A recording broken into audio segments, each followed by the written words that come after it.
Procrastination. The ability and the capacity to postpone things. I'm going to begin with a quote. Procrastination is like a credit card. You have a great time till it comes to paying the bill. Have you ever had friends who procrastinated? Have you ever had a friend who's procrastinated and who's told you not to share his secret with others? There is one gentleman sitting in this very room who has a big secret to share. I've taken his permission. I don't know if he liked what I'm going to tell you, but I'm going to tell you. Nimesh had this huge crush on Rehan. On 7/11, he decided, I'm going to propose to her on 9/11. One was why 7/11 and 9/11, but there it was. On 8/11, along came Rehan, and there went Rehan. Nimesh went to Iran. I was told not to share this, but he procrastinated by a simple 2 days. And God knows what he lost. I don't know what he has now, but I don't know what he lost. Let's think about it in the future. Now friends, do you think procrastination is something which is an incurable disease? Do you think it's a part of your personality? Richard? Yeah, I think I procrastinate a lot of things, and that is the reason I just gave my P1. After give my P2. You're going to be hauled up for it soon. No, Richard. It's not a part of your personality. It's a bad habit. And bad habits can and will be broken. Now, point number 1. Stop thinking of procrastination as something which is a harmless little humbug, which is not going to harm you at all. Businessmen have lost their businesses. Wives have lost their husbands, and guys have lost their girls. And people actually die because they procrastinate. Procrastination thwarts your ambitions. It stops you from being happy. And that's what you've got to conquer. Now, how do you do that? The way to conquer procrastination, number 1, decide on one point, one area which you're going to stop procrastinating on. For example, if I was fortunate enough to get a lot of offers for speaking, and I would say yes to each one of those offers, I would be in a soup because I would keep on procrastinating, and sooner or later, the speech would come bombarding onto me and I would give a substandard speech. The better way would be to say a no if I cannot do it, and say a yes if I can do it. Now, very closely linked to this is the fact you've got to prioritize. Unless you decide that this is the most important thing for me and this is the next important thing for me, nothing's going to work for you. And remember, no two situations, no two problems are absolutely identical. There is one which is more important and there is one which is less important. The moment you're able to place your finger on that, you are through. Think of a businessman who has 10 jobs to do and he can't decide because his desk is all cluttered up. Think of a Hasif, what we call a housewife, but it's Hasif. She has 10 chores to do, but she decides she'd rather sing soap opera because she's fed up. You can't have everything coming onto you like that because you've kept on postponing it. You've got to go slow. I remember this clerk at the metro station. Imagine I'm the gentleman, and imagine Gaurav is the person who's going to ask me something special because he's not listening. Gaurav is there, Davina's there, Nimesh is there, Smita's there, and there's like, can you imagine 5 Toastmasters bombarding me together?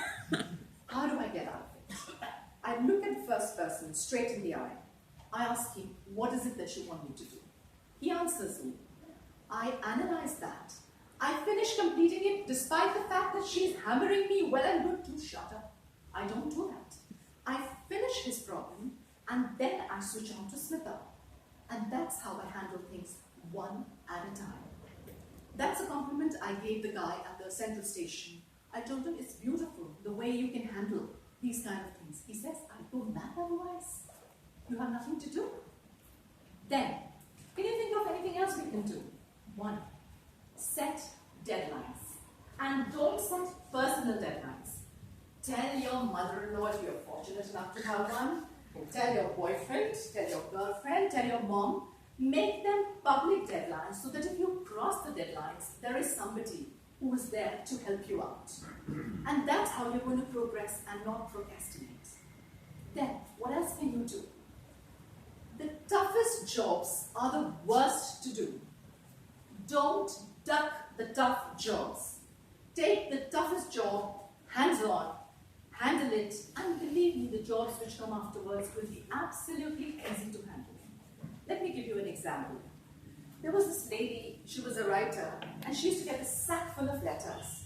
Now sometimes you don't get very complimentary letters. So what she would do was, she would keep that sad letter aside and keep on answering the simple and the flattering letters. Guess what she had? She had another sack next to her. The psychiatrist told her, "Madam, you have to take the toughest thing hands-on. Once you do that, it's smooth sailing in the future." What else happens when you try to procrastinate or when it comes naturally to you? I think some of us procrastinate because we want to be perfectionists. We want to do a job so well that we don't want to start it. And that's what happens in a lot of our cases. There was this lady, she was feeling extremely bad about somebody's mother who passed away. She really wanted to convey her condolences. So she came to me and she said, "What do I do? I'm feeling so bad for her. And I want to say I love you and please take care of yourself. But I don't know what to do." So I said, what you've done is what you should have done. Simply go ahead and write these simple lines. You don't need to write flowery, flattering, very, sincere condolences. Sincere, I'll take back by saying, you need to be sincere, but you can be short and sweet. If you think what you're going to say means something to the other person, and you're able to reach out to the other person, that would help you in more ways than one. Now that I've told you so much, can any of you tell me, why do we procrastinate? Why do you think we procrastinate? Because simply it's the things that you're supposed to do, you sometimes just let it pile up so much and you don't have the guts to tackle it, you don't know how to start. Perfect.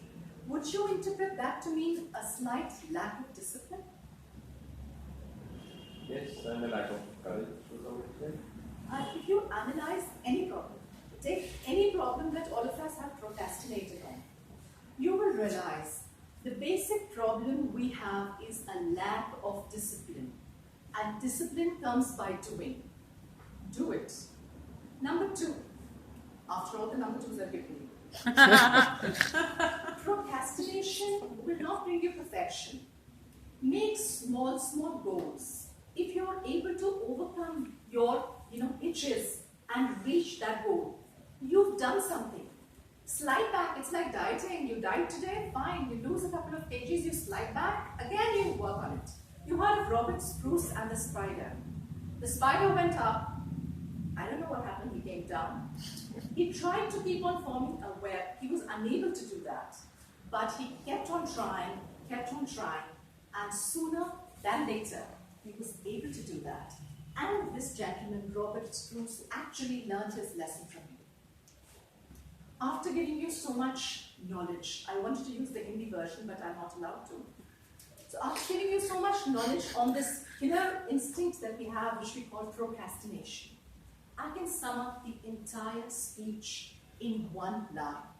And this is one of the favorite quotes I use when we fill up our Toastmaster forms, because I actually believe in it. Accept each minute as an unrepeatable miracle, because that is exactly what it is, a miracle and unrepeatable. Over to you, Madam Toastmaster.